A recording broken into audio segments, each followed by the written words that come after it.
countdown to the last comic shop in 5, 4, 3, 2,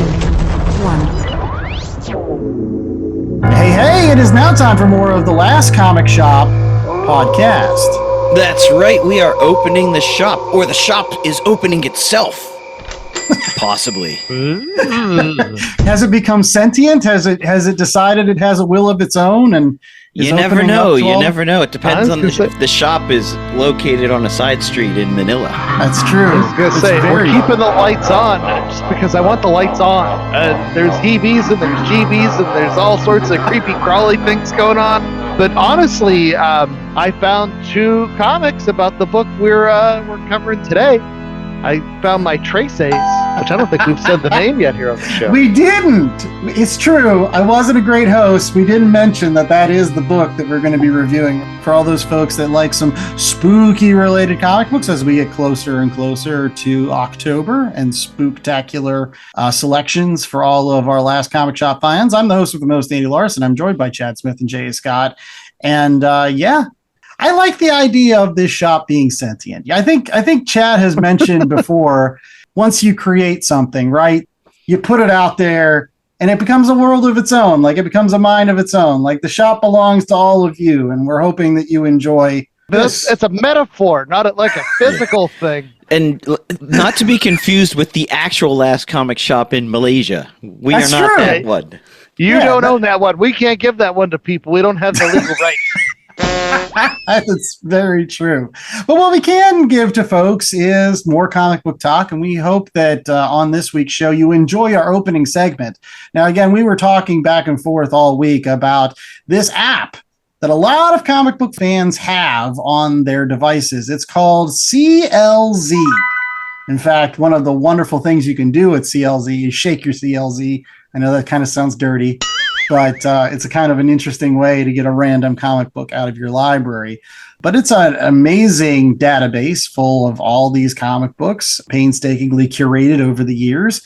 And recently, both Chad and I have become devotees to the CLZ cult. It's got Facebook pages and all this other stuff. What took you so long, Chad? Like, why were you on the fence with the CLZ? Like, and you're coming from a card catalog system prior, right? Right, Dewey Decimal System. Well, no, honestly, like for years, I've been keeping my collection just through Google Sheets. You know, I have multiple pages. I have a Spider-Man sheet, a X-Men sheet, a Image sheet, and random DC sheet, and all that other stuff. And so I was like, that's good enough.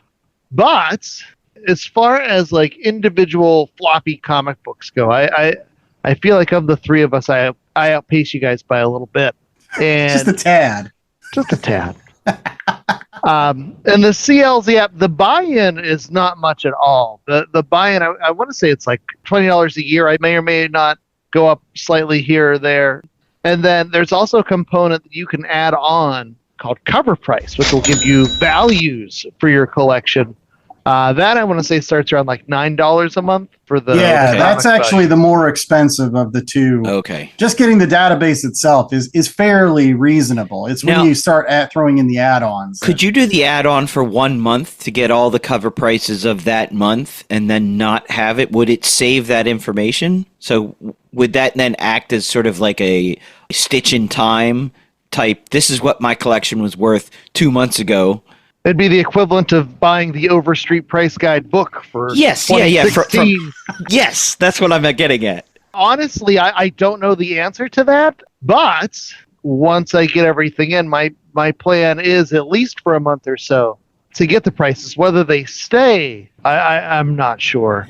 But it would be nice just to plant a flag even for myself and see like collection totals and all that other kind of stuff. Yeah, because, I mean, my Overstreet Price Guide is the 1996 one, so I'm guessing some of those comics have gone up and down. Those Valiant books are probably not nearly as worth as much as the Overstreet's telling me they are. Yeah, but that brings up an interesting point that there's a lot of additional whistles and bells depending on how much in the weeds you want to get with your collection with CLZ. Like, for example, you can put in, the grade of certain comic books. You can put whether it's raw or slabbed. When you pick certain comics, you can decide, you can say, oh, this is the direct edition, or this is the newsstand version, or this is one of the variant covers. Which I think you can even put in this signed. day and age, so many variant covers. True. Yes. Some books have 20, 30, 40 variant covers. I was put in my Star Wars #1, which I have like 4 different covers, 4 different copies. I'm like, oh, I've got a lot. No, there's like a bajillion versions of the new Marvel Star Wars #1. But you can also add like storage box information where you keep your particular books. I'm a huge fan of that just because, again, until I had this, like I didn't know where some of my books were. Is it in this short box? Is it in this white short box? Yeah, but I could also say some of this is just replacing probably ad hoc systems that you already had in place, like Post-it notes on the end of boxes. Are you making fun of me? Is that a shot? I think it was. He knew that you did it. Shots fired. No, I'm not making fun of you. I am supporting you, sir. I like that low-key, low-tech method. Well, so here's the deal. I generally organize my books in terms of families, right? So like I have a shelving unit, and the one top shelf is all Spider-Man books. And then the shelf below that is all X books. So that's X-Men, X-Force, X-Factor, all that stuff. I've got a Batman one. I've got an Avengers. I've got a random Marvel for people like Ghost Rider and Punisher. My Rob Liefeld collection spans several boxes. Like, that's a section unto itself. And I was going to ask, and then do you file Rob Liefeld X-Force under the X-Force family or the Rob Liefeld family? Or, probably knowing you, you have 2 copies, so you put 1 copy under X-Force and 1 copy under Rob Liefeld. The first copy goes under X-Force. The second, third, and fourth copies, the autograph copies, those go under the Rob Liefeld section. But that is true, though. You can also add, as another additional little feature, you can say whether or not a particular book is signed. I thought it was super awesome because it made me start thinking about, well, which ones do I have signed? There were some books I forgot were signed because they weren't signed on the cover. And I was going through my Star Reach collection, and I forgot that P. Craig Russell signed my Star Reach 8, his issue about Percival. He actually signed it in the margin on the first page. So I actually wrote myself a little note. That's where it's signed. That's where you can find it. And I even after interviewing him for an episode of the last Comic Shop podcast. Wow. I wish that I could include the picture. Because, again, part of that whole thing is, provenance. I met P. Craig Russell, and I got him to sign this book. So now you can, if you go under the edit function, you can take additional pictures. I haven't thought about it for autograph purposes. But, you can do, your own personal version of the cover. Oh. Or, the back cover. There are lots of things that I still haven't figured out yet. I have certain, flip books. Or the Rocketeer's first appearance is in the back of Star Slayer #2. And I don't know how to get it so that I can see full-time the Rocketeer back cover of that issue as opposed to Star Slayer #2, Mike Grell cover. Because I have the same issue. And I hate the fact that it's not in my Rocketeer collection. It's in this Star Slayer collection. I'm just like, no, it's a Rocketeer book. That's why I bought it.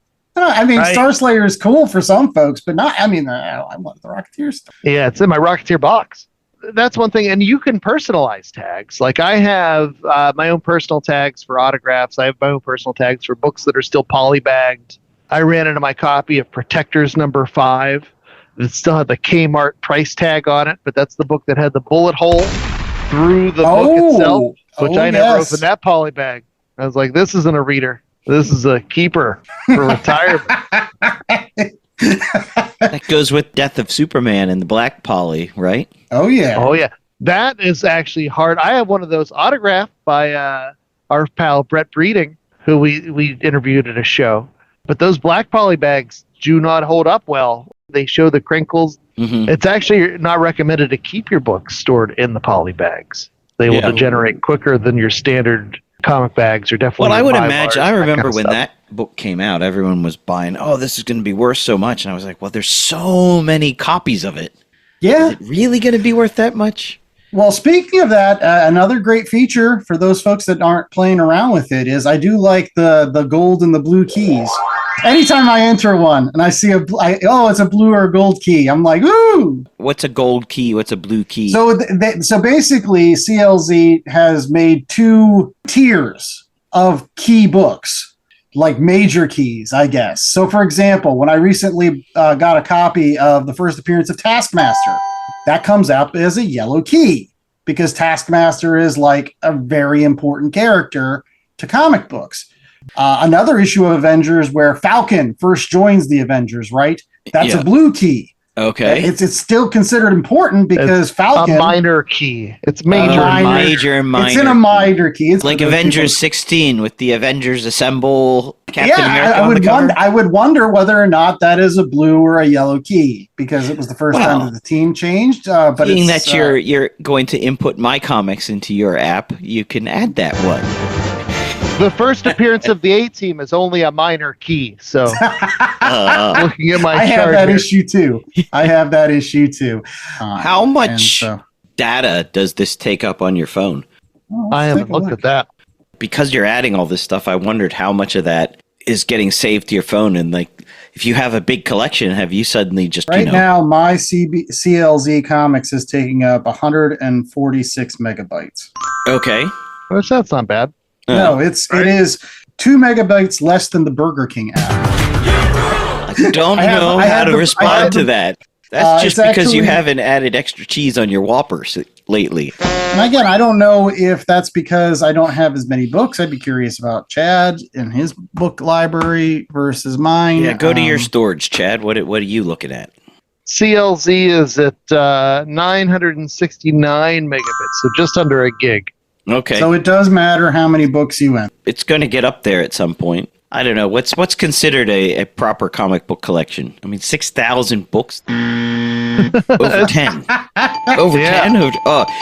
We don't want to shame anybody. You're shaming me. I don't well, shaming me. I have less than you. I've got the least of all. So one of the things I wanted to talk about was it took me a year to actually sign up and spend the $20 for this app.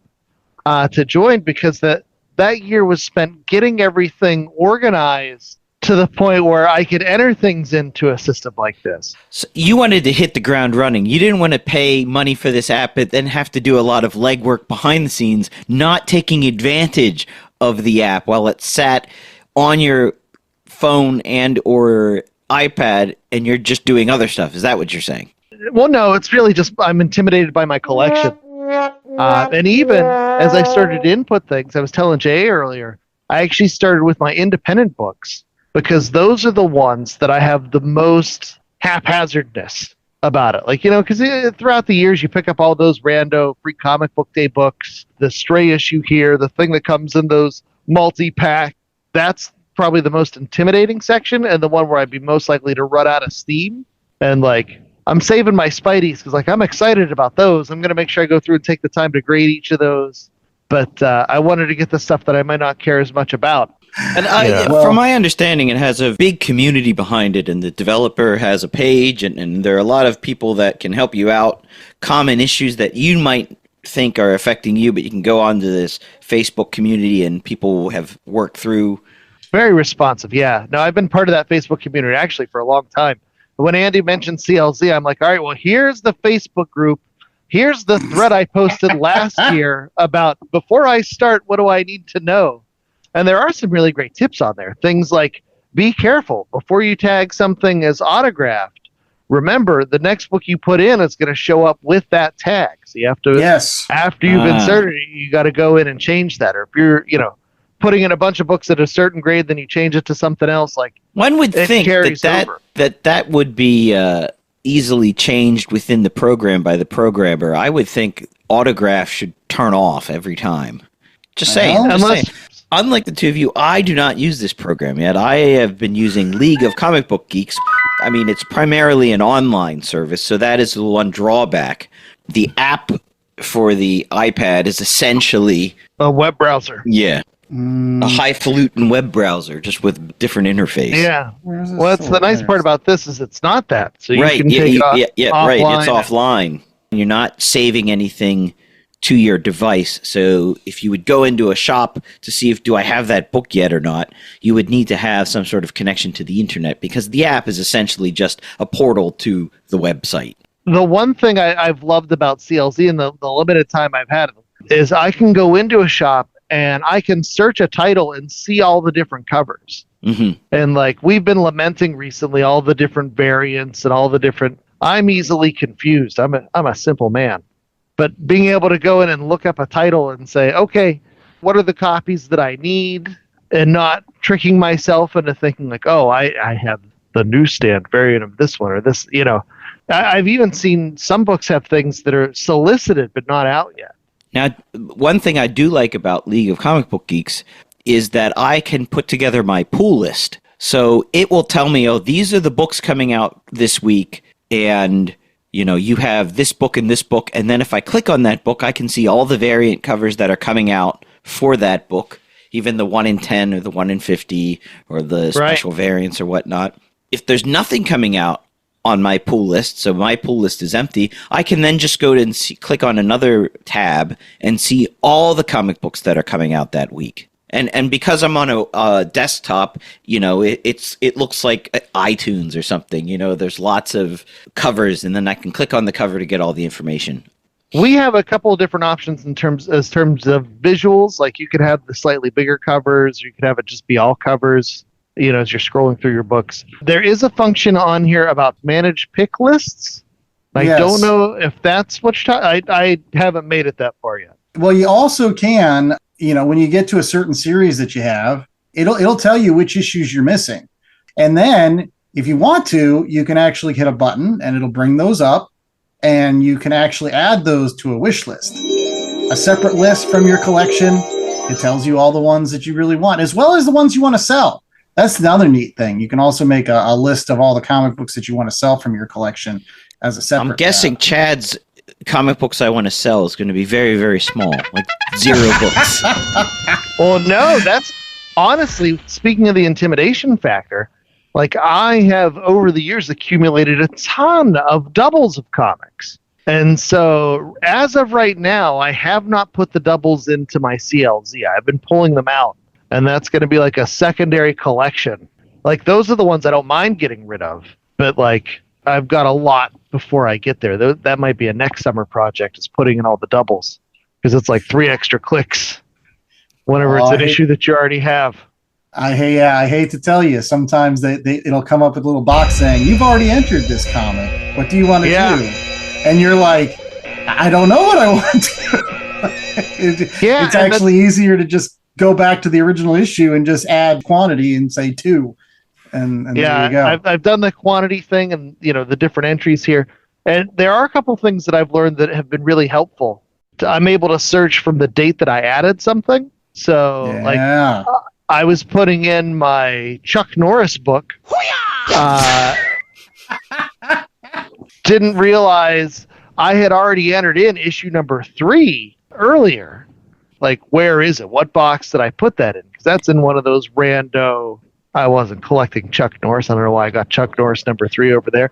But then once I put numbers 1 and 2, and I'm like, oh, I got to go back and see. All right, this is entry number 1,472. I could see what other books were around there. I'm like, oh, I know what box that's in. So I went and I found it. Now your Chuck Norrises are together, but they're all chucked in together. Yeah, chucked in together. Well, we could chuck around this kind of conversation about CLZ for the entire episode, I feel. But we do need to get to our book review for this week. It is Trese, Volume 1. I think it's Murder on Balete Drive. And we will be right back with that book right after these commercial breaks. Looking to save money on your collectible supplies? Whether it's comics, cards, sports memorabilia, or miscellaneous pop culture bric-a-brac, make sure to use promo code LCSPOD to get 10% off your orders at bcwsupplies.com. Not only does it get you a discount on BCW's already low prices, but using LCSPOD at checkout is an amazing way to show support to the Last Comic Shop podcast. the most incredible comic book podcast on the airwaves. So if you are in need of collectible supplies, head out to bcwsupplies.com and use promo code LCSPOD today. That's promo code LCSPOD. Cheers! Dragon Ball Z, One Piece, Naruto, all things that we love, all manga that were originally published in the legendary magazine Weekly Shonen Jump. But not every series can run for 300 chapters and have a hit anime. This is David. This is Jordan. We're the hosts of Shonen Flop. Each episode we look at manga that ran in Jump that didn't quite make it. We discuss what it did wrong, what it did right, how the series could have turned itself around, and ultimately, was it a flop or not? We're on all your favorite podcast apps, and you can find us at shonenflop.com. Keep on flopping, floppers. All right, we're back with more of The Last Comic Shop, and it is now time for our Read Pile Review. Yes, that time of every single show where we get you ready for your Halloween festivities. I mean, again, you've probably been thinking about Halloween since Labor Day. But we've got the first book, I guess, unofficially in our spooktacular comic book picks for this week. It is Trese, Volume 1. It is J.A.'s pick as part of his Year of J.A., which I think is going to spill over into 2026 because we only started this whole shtick like halfway through 2025. So Yeah. really- He lives in the Philippines. It's like a Philippine New Year, like the Chinese year. It starts a few months in. I was going to say, it's just like, they celebrate Christmas starting September 1st. So the year of JA can start a little bit earlier, later, and go a little bit farther. It's all right. But J.A., why don't you tell us who was involved with this particular project? So we are reading, as you said, Volume 1, Murder on Balete Drive by Budjette Tan, with art by Kajo Baldisimo, was originally published in 2008 in the Philippines and then got picked up as a Netflix animated series. So when that happened, it got republished in various places. The version we're reading is from Ablaze Publishing, which was released in 2020. Now, I'm curious, did they redo the art for the updated versions? They rescanned it and cleaned it a bit, but it's the same art. Okay, because I know it was originally self-published, and they had mentioned it was like photocopies. Yeah. And this art definitely doesn't look like it came off a photocopier. Right. Now, J.A., you own this in hardback. Are your hardback versions, are they the originals or are they the Ablaze ones? They have So like it's these not accents of Ablaze. red. Ablaze is the publishing that's done. It's the international publishing. I own two different versions of it. I also have a trade, but they're done by a local press here in the Philippines called Avenida Press. Okay. Very cool. Well, but something else that's cool is the 10-cent synopsis, as always. Now, again, these are mysteries, Chad, so don't give too much away. What happens in the first volume of Trese here? You don't have to worry about that. So the story follows Alexandra Trese, whose grandfather and maybe father, I'm not 100% sure on that, were crime solvers and helped to assist the police in various matters, like ghost-based crimes. But each of the cases is built around like Filipino myths. And the Kimball are her two heavies that wear these laughing and crying masks that help Alexandra Trese, but she faces down all these different demons, goes from town to help assist, and she's communicating with the supernatural to help solve these crimes and right wrongs on Earth. But they're all based out of these different aspects of Filipino folklore. Super interesting. It's very similar, I think, to some other comic books that are out there. I mean, obviously, it's got the Filipino flavor to it, and we're dealing with their folklore. But for those folks that may be, fans of, say, Hellblazer, or even like the X-Files, for gosh sakes, for American audiences, very similar concepts in which you have an investigator who, is working within the supernatural, understands the supernatural, is actually getting assisted by the supernatural in order to solve these cases. I actually think now more and more I'm talking about it, it's kind of like Hellblazer. It's like John Constantine. Alexandra Trese has a hotline to God, as it were. Or in this case, the Filipino folklore creatures and monsters and demons and things. And so she gets help to solve some of these neat cases. I will say that one of the more interesting parts of this book, and one of the things that I actually appreciated, was the fact that it was not really as much a continuing story. There were bits and pieces that you picked out, parts about Alexandria's backstory that are being teased out there. But for the most part, they're pretty much standalone stories. And I hate to put it this way, but if you like one story, but don't particularly care for another one, there's nothing wrong with that. It's actually a feature, not a bug. You don't have to get sucked in and be like, yeah, I'm not a huge fan of these vampire dudes. Yeah. But I am a huge fan of this horse guy that runs with the cars. That was the best one. That was the great art, the Tikbalang. Yeah. I love that. I love that story.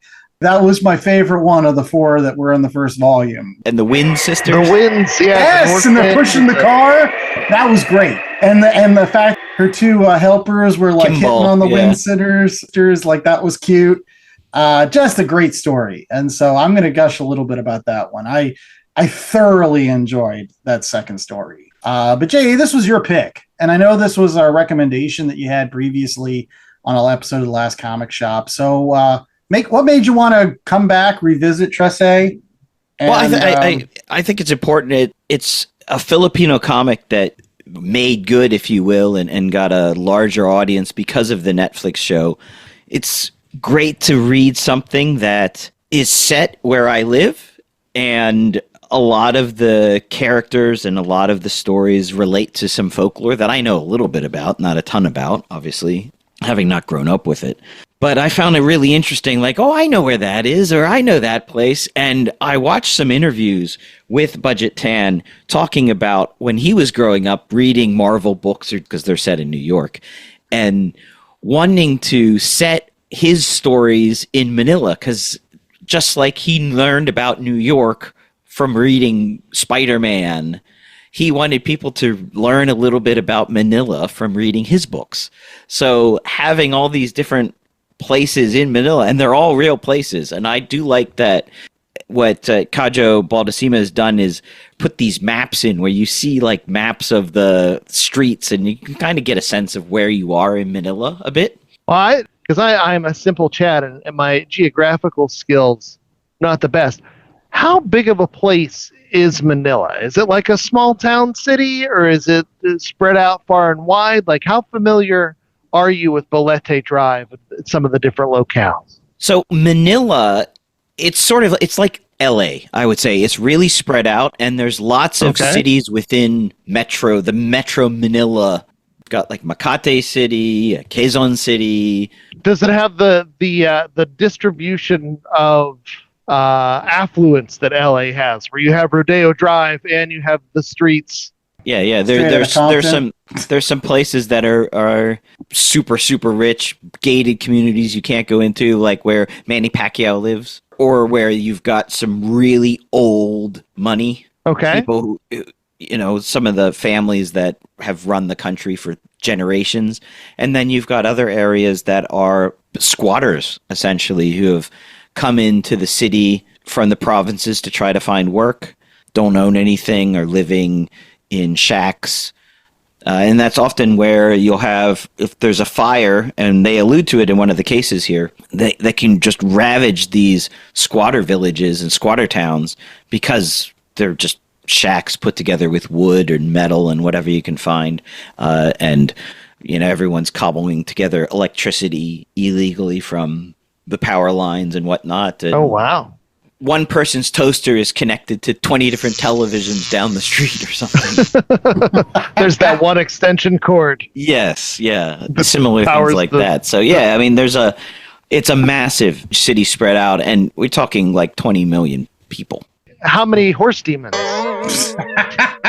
Well, no, so for me, I genuinely enjoyed the cultural transaction where it's like the first story is about mermaid dust, and they go to the seedy bar, and it's these sea creature gang members, and then the next story is the horse story, and then you get the broken marriage and the guy who's cheated on his wife and then wants his wife back, but he's already made deals with these other demons.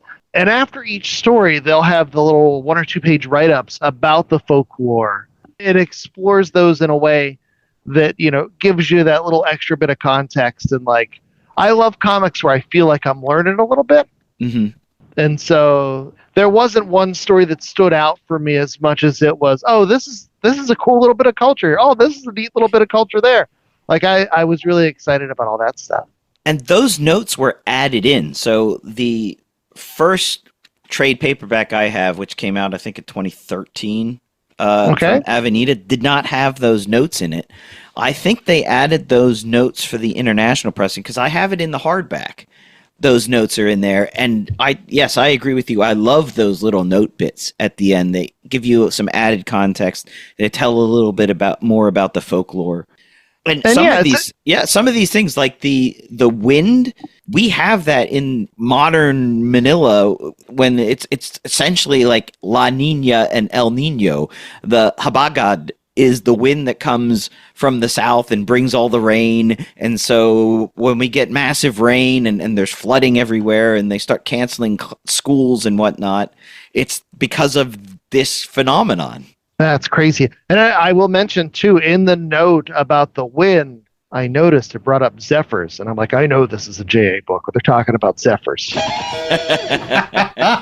having Valiant flashbacks. That's right. A little bit of Harbinger right there. But no. Look, I will say that based on the book, I had to go and check out the anime because, again, I wanted to, see what that was all about. I only got about 2 episodes into the anime, and I think that I wasn't a big fan of that because it was kind of more like trying to tie all of this stuff together and make a bigger story right from the start, as opposed to the books, which were kind of more organic and kind of telling like a ghost lady story and then moving on. Like that ghost lady story was actually honestly perfect to be again, because everybody has that ghost lady story. She asked me to pick her up and then we went someplace and she said, oh, drop me off at the crossroads. And then she disappears and you're just like, she was a ghost the whole time. Everybody knows that story. All these poor Uber drivers want their fare. They know they got to report that back to Uber. But then like, how can you murder somebody who's already dead? That whole aspect of it. And one thing that's obviously different from the anime to the manga to the book is the book's in black and white and the anime is all in color. Well, I have questions. One, is the anime as sexy as the book is at times? Because there's a lot of not for the kiddos, like, ooh, there's this god is going to do it and stuff like that. Like, does it have the same level of How about this, Chad? I've seen sexier animes. Let's just say that. Okay. I don't think they turn that up at all for the anime series. The fact that Did they turn it down at all, or was it a similar amount? No, I think it was a similar amount. I just didn't like the fact that it was in color. There was something about the crisp black and white art that lended itself to kind of ghost stories. Yeah. No, I was going to mention, it seemed like the blacks were so heavy that it was almost like it was drawn, instead of using black ink on white paper, it was like using white ink on black paper. There are so many like different gray tones and things in here. It's a very rich, a very lush style that's achieved through all the black and whiteness. It evokes that emotion. It has that darkness to it. It has that eeriness, about it that just comes through in the line work with how dark everything is. But it's not so dark that you can't see things, and they make generous use of the negative space. I thought the art was really well done. It's one of those things that sometimes when you get books that are more manga influenced, they lose me a little bit. And this one did not. Like, the art style had me totally hooked in from the get-go. Again, when I think about horror and the kind of horror that I really like, either I'm thinking about the original monster movies from Universal, which were all in black and white, or even some of my favorite horror magazines from the 1970s, like Creepy, Eerie, all of that stuff was in black and white. And so again, this evokes that. I think when you add color to some of this stuff, it just becomes a little more fantastical, but not in a good way. It just seems to perk it up a little bit. And I'm like, no, I need things dark. I need things gray. I need things serious. And so even with like horse demons that are on fire or people on fire, I'd rather see that and let my imagination go with the colors that I would be seeing. So, although I bet the fast cars look real cool. But the backgrounds in the anime almost looked like they were photo backgrounds that they then put a filter on. In a good way or not so much? In a good way. It looked good, but it looked, I'm like, that's got to be a photo because that looks exactly like downtown Makati. The characters are animated in a much different style, so the backgrounds all look painted in the anime. Okay. I agree with Andrew. I do like the black and white better, and I think it sings. His art changes too. It gets more refined as it goes, as you would imagine. You know, somebody draws more and more of the character and more of the comic, but he starts playing even more with the negative space. Well, I think it's time for us to take some negative space in terms of a commercial break. We hope you don't go away, but we'll be right back with more Last Comic Shop right after this with our rating of Trese Volume 1 as well as recommendations. So stay tuned for that.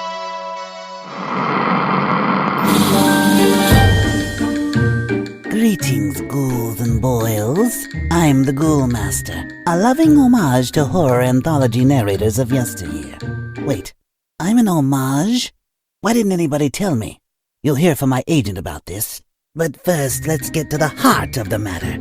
I'm here to tell you about the new horror anthology, Memoirs of the Morbid, on Kickstarter in time for Halloween. Memoirs of the Morbid is a black and white homage to classic horror comics from the 40s and 50s, containing 5 self-contained stories by some of the best indie comic creators out there. There's that word again. I'd better not find out homage is an insult. Anyways, Memoirs of the Morbid is completely done and ready to go to the printer. So don't make a grave mistake by missing it.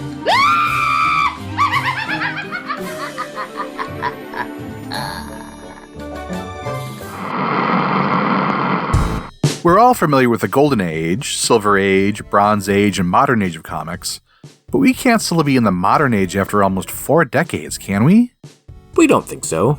And that's why we started the Iron Age of Comics, a critical re-evaluation of comic books from about 1985 to 2000. On this podcast, we go beyond the chromium covers and the grim and gritty cliches, and take a deep dive into one of the most vibrant but divisive periods in comics history. That's the Iron Age of Comics, with new episodes every first and third Wednesdays of the month. And look for us on social media, where the handle is @Iron Age of Comics. All right, we're back with more Last Comic Shop, and it is now time for that time of every single show where we take a year of JA book and then we decide that JA needs to give it a 1 out of 4 scale. I mean, I would like to think that not all of his year of JA books are going to be 4s. I mean, they could be, but I'm sure that there are some that are greater, lesser. We'll see. We'll see what he gives this one. We'll see what also Chad and myself give it. But first, we need that rating scale. What is it this week, J.A.? You mentioned that how much you loved the story of the horse people. So we're going to go 1 out of 4 tikbalang, which in Tagalog means like a half human, half animal creature. And that's what those horse people were called from the Rules of the Race, case number 2 of the 4 cases. Now, are there other versions? Like, are there zebra, squirrel tikbalang? I don't know. Tikbalang. Come on. J.A., why didn't you go first? Is this a 4? Yes, I think it is a 4. I really love Kajo Baldisimo's art. We've talked about the line work and the use of negative space and all the black. And I think it just works for a book that sort of deals with the occult and superstition and magic. Reading it as someone who lives just outside of Manila, I love all the locations that I know and I can recognize. And also, it did help to have a Fillipino in the house so I could ask questions about who is this or what is this character? How does this character relate to, sort of more general Filipino folklore? And the edition that we read, again, with those notes in the back of each case, which helps fill in and give you a bit more background on the folklore, I think works so well. And I do think it's a feature, not a bug, that you've got the different cases, and they're quite short. So if you're reading a case that you don't really feel much interest in, it's going to be over soon, and then you can move on to something that's a little bit different. And that's where I think the book one, volume one, works so well. It just throws you in. You don't get a lot of background. You don't get her origin story. That comes later in the series. That's what I'm going to recommend. So you really hit the ground running. But reading it as an American, you realize that a lot of these themes are very universal across cultures. They have different names and they're slightly different, but a lot of the same supernatural is just explanations of things that humans are encountering. How do you make sense of that in this world? So I'm giving it a 4. I loved it. All right. Well, I don't think I'm going to go as high as that. I think I've settled on a 2.75 for this particular book. There were some stories, I won't lie, that I wasn't actually a fan of. I really wasn't a fan of the first book. The first story really didn't catch me. I remember reading it and I was like, I don't know. I liked the fact that it had been pulling in some folklore that I wasn't familiar with, but it still, at the end of the day, was the ghost story about the lady. And I get it. It wasn't until the second story that I really started enjoying this particular book. And that story just was wonderful. The rest of them were pretty good as well. But like overall, out of 4 stories, there was one that was like a home run that I really loved. And the rest were, singles, maybe an occasional double. But I liked it. And that's why I feel like people should read it. And in fact, I will say this. I'm going to go on record saying I think people should read the book and not watch the anime. I know the animes are very popular. I know it's a good way to get people interested in the original source material, but I think the source material is better. I really do. I think the black and white art is better. I think the pacing's better. I think the fact that it's individual cases and you can just enjoy them as you were and you can put them down, you can come back to it. It's more of an anthology. All of those things are to the benefit versus, again, I won't lie, I didn't watch the entire anime series, but the episodes I watched, it just didn't seem right. It did. There was something off about it. I think it's the anime. Yeah, the anime's targeting a wider audience. I think the book is a little bit more adult. Like, I wouldn't give this book to a 10-year-old or an 8-year-old. I think it's a little bit too risque. Yeah, too sexy. Too sexy. and maybe to your point, maybe the anime is a little more watered down. Maybe it's appealing more to a mass audience, and again, these bigger storylines. But 2.75 is very respectable for a book. And so I highly recommend that you pick it up and give it a read, especially this Halloween season. If you're looking to enjoy some spooky folklore from other parts of the world, this is right up your alley. Chad? I enjoyed this. This isn't something that I would want all the time, simply because I'm not always a big horror guy. But I'm really interested by this artist. I'm interested to see where his art grows, because he's versatile, and some panels you'll see are very photorealistic, and some panels, are pulled back a little bit, and then sometimes it gets a little bit sketchy in there, but it never feels out of place. So I like that versatility. We've talked about the, playing with the negative space, and this is a book where, like, if I had a stack of these and I could, pick one off every now and again and just read one or two and then put it down and then come back 3 months later and read another one or two, like, I would do that.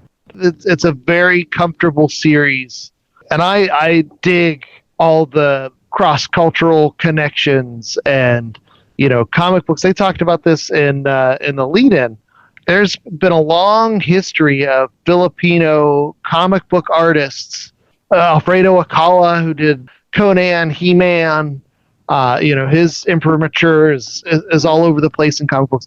Studios that would get work in the 70s and 80s filled with Filipino artists. And so it's neat to see that influence from a Filipino perspective, not shoehorned into what they had to draw, but exploring the different cultural themes. Like I don't know, I dig that stuff. I love the write-ups at the end. Like I said, I felt like I was learning something and being entertained. So I can't think of a reason not to give it a 4. So I'm going to go with the 4 on this one. Although if we had to read this every week, I don't know if I would like it. I'd probably be like, no, that's enough. But as a nice sometimes food, I think this is great. And I'm not going anywhere near the anime. Yeah, it'd be kind of like it reminds me a bit of like Law and Order, right? You can watch a couple of Law and Orders, and then you go away, and then 3 months later you can watch a couple of Law and Orders, and yeah,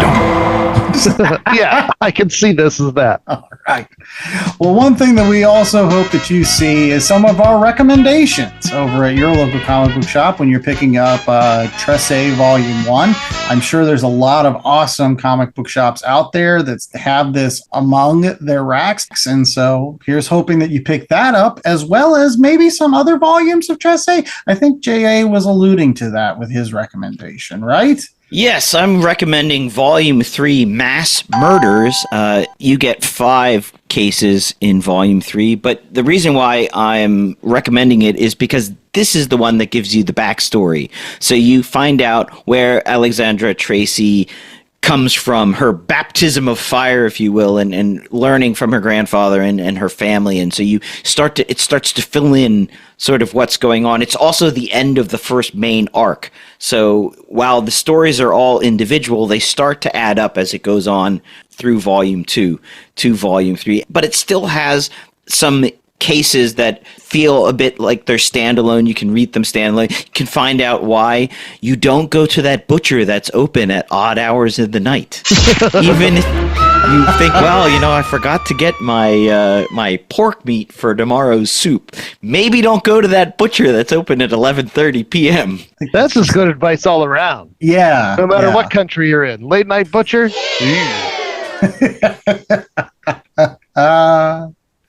Well, here's a comic book for my recommendation that is also kind of great to read at late at night. That's when I read it.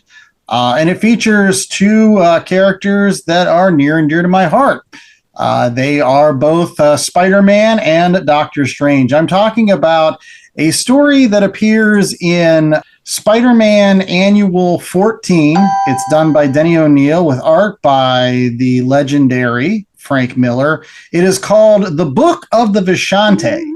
It's a neat little standalone story where Dr. Doom has made a pact with Dormammu to unleash a powerful mixture of science and magic called the Bend Sinister.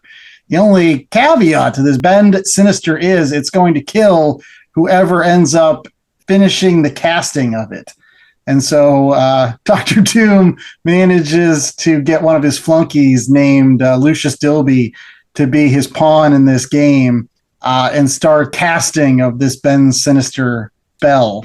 And after the casting starts, there's one guy that might stand in the way of Dr. Doom and Dormammu's plans to control the Earth with this powerful new evil magic, and that's Doctor Strange. So they go and they take care of Doctor Strange. They send this robot that's half technology, half magic to fight Doctor Strange. And eventually Doctor Strange has to pull in old ally of his in Spider-Man. And eventually they end up at CBGB's, that old awesome punk band hangout in New York City. So that's kind of cool. But it's just wonderful. It's got so many characters I love. Dr. Doom, Dormammu, Doctor Strange, and Spider-Man. And I always love those Doctor Strange Spider-Man team-ups, right? It seems like such a weird pairing, but because they're both Steve Ditko creations and they have such a long history, I think it goes far as back as Amazing Spider-Man Annual 2 was the first time they teamed up. This is just, again, another really great example of what happens when those 2 Ditko characters join forces. So check it out. I'm sure it's in a variety of trades and omnibuses out there. You could also probably try to find the original issue, although I think it's pretty pricey because it's Frank Miller art. But I think it was also in a Marvel Tales. So I think you can get it in a Marvel Tales for a little bit cheaper. There you go. Do they run into Blondie or Talking Heads at CBGB's? Thinks no, they don't. Unfortunately, run into any of the Runaways or Joan Jett or any of those. No, none of those folks they run into. But again, pretty cool that they just end up at CBGB's just for there you go. A few seconds. But yeah, for folks following along at home, you can find this story in the Amazing Spider-Man Epic Collection, Volume 12. Or Marvel Tales issue 200, or the Marvel Universe by Frank Miller, Volume 1, or if you want the old school Essentials format without color, it's Volume 1, Number 9, or finally Marvel Masterworks Volume 20 has the story. As does Spider-Man and Doctor Strange This Way to Dusty Death trade paperback. So there are multiple ways where you can find this one waiting for you. All right. Well, Chad, what is waiting for our fans from you in terms of a recommendation? Okay, so I thought I would go with one of those equal but opposite things, where Trese is a dark and moody story that leans a little bit more adult, that's turned into a Netflix show. So I'm going to pick a story that is a little bit lighter. It's about kids and robots, and it was also turned into a Netflix show. It's written by Greg Pak with art by Takeshi Miyazawa. It's called Mech Cadet U. So as far as the whole equal but opposite, they also fight monsters. It's just that these monsters happen to be kaiju instead of spirits. But it's won a lot of awards. It was one of the great graphic novel for teens. It won Ringo Awards. It's out of Boom Studios. But yeah, it seems like it's an equally satisfying, if opposite, flavor to Trese. So Mech Cadet U. I was able to find these the other day at my local half-price book. First 12-issue series is the one that I was able to find. It's something I breezed through a little bit of what's going on there. I think it has a lot of promise, and so hopefully other people will read it too, and then I could talk to them about it somewhere on the internet. That's true. But and it's very easy to talk to us on the internet. So all you have to go out to is www.lastcomicshoppodcast.com. Rate, review, and subscribe. And while you're on that website, check out all of our links to those fantastic social media platforms that, again, we're sending out all of those Golden Age covers and, comic book talks and flip throughs and all that other jazz. So yeah, if anybody's out there on the social media and they want to talk to Chad about Mech Cadet U, or they want to talk to JA about Trese, or they just want to talk to me about how awesome Doctor Strange and Spider-Man team ups are, we're always available for all these conversations out on our website, www.lastcomicshoppodcast.com. Yes, that's right. We've got tips and tricks for CLZ coming up, too. I'm going to need more help there, I'm sure. But yeah, you can find us out there on Blue Sky primarily, but we also sometimes things will trickle off into Threads and some of those other social platforms. But while we might be the Last Comic Shop podcast, we don't want to be the Last Comic Shop. So we encourage everybody to get out there and support your local shops. Look for those copies of Trese, which I don't know if a Blaze is still a thing after some of the upheaval in the past few months in the comic industry. So they might be harder to come by, who knows. But if you get them, snatch them up. And then also look for copies of Spider-Man Annual 14 that team up with Spider-Man and Doctor Strange, which we talked about earlier, is available in a number of spots. Or the Mech Cadet U. I know it's been collected in trades. The single issues are out there.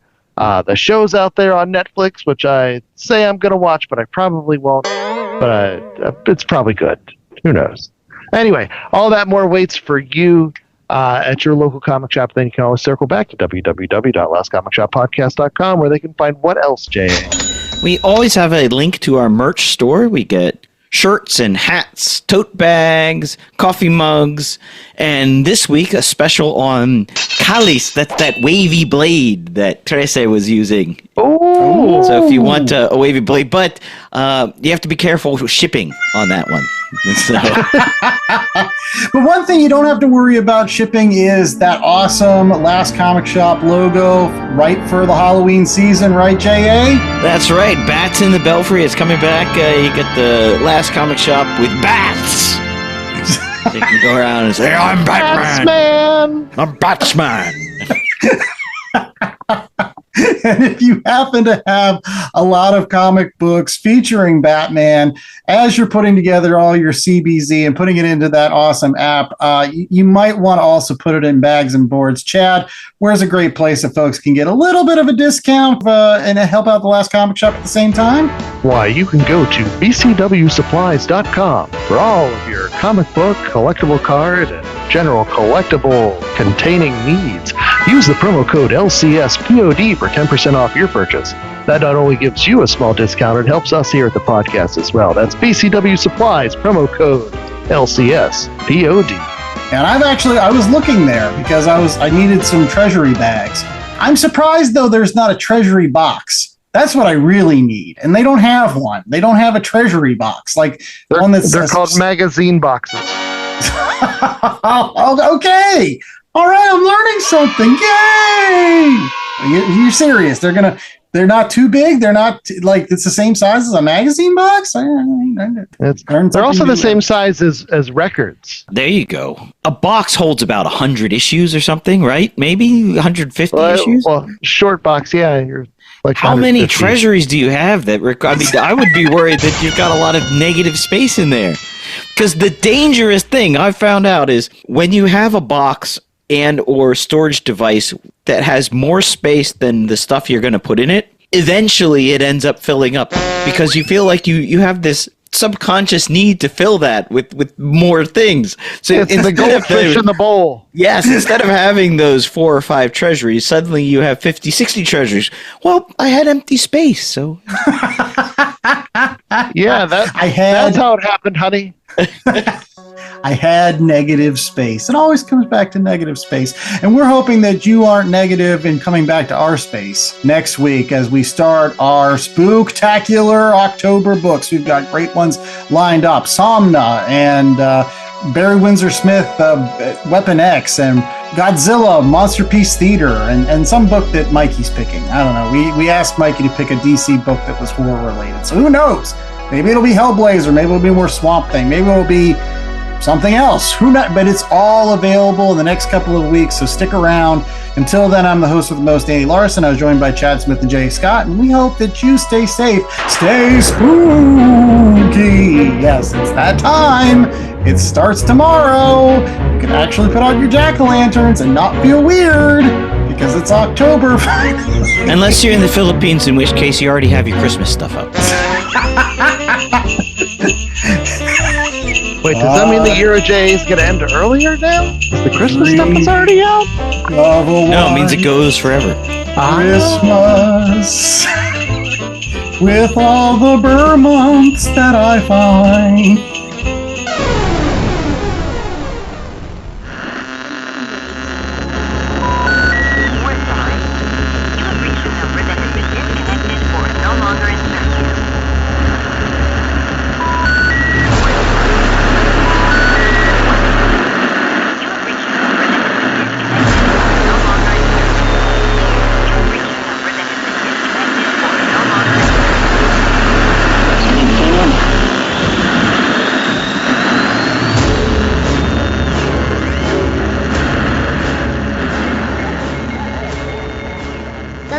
Comic Shop Podcast was a 2025 Black Angus production.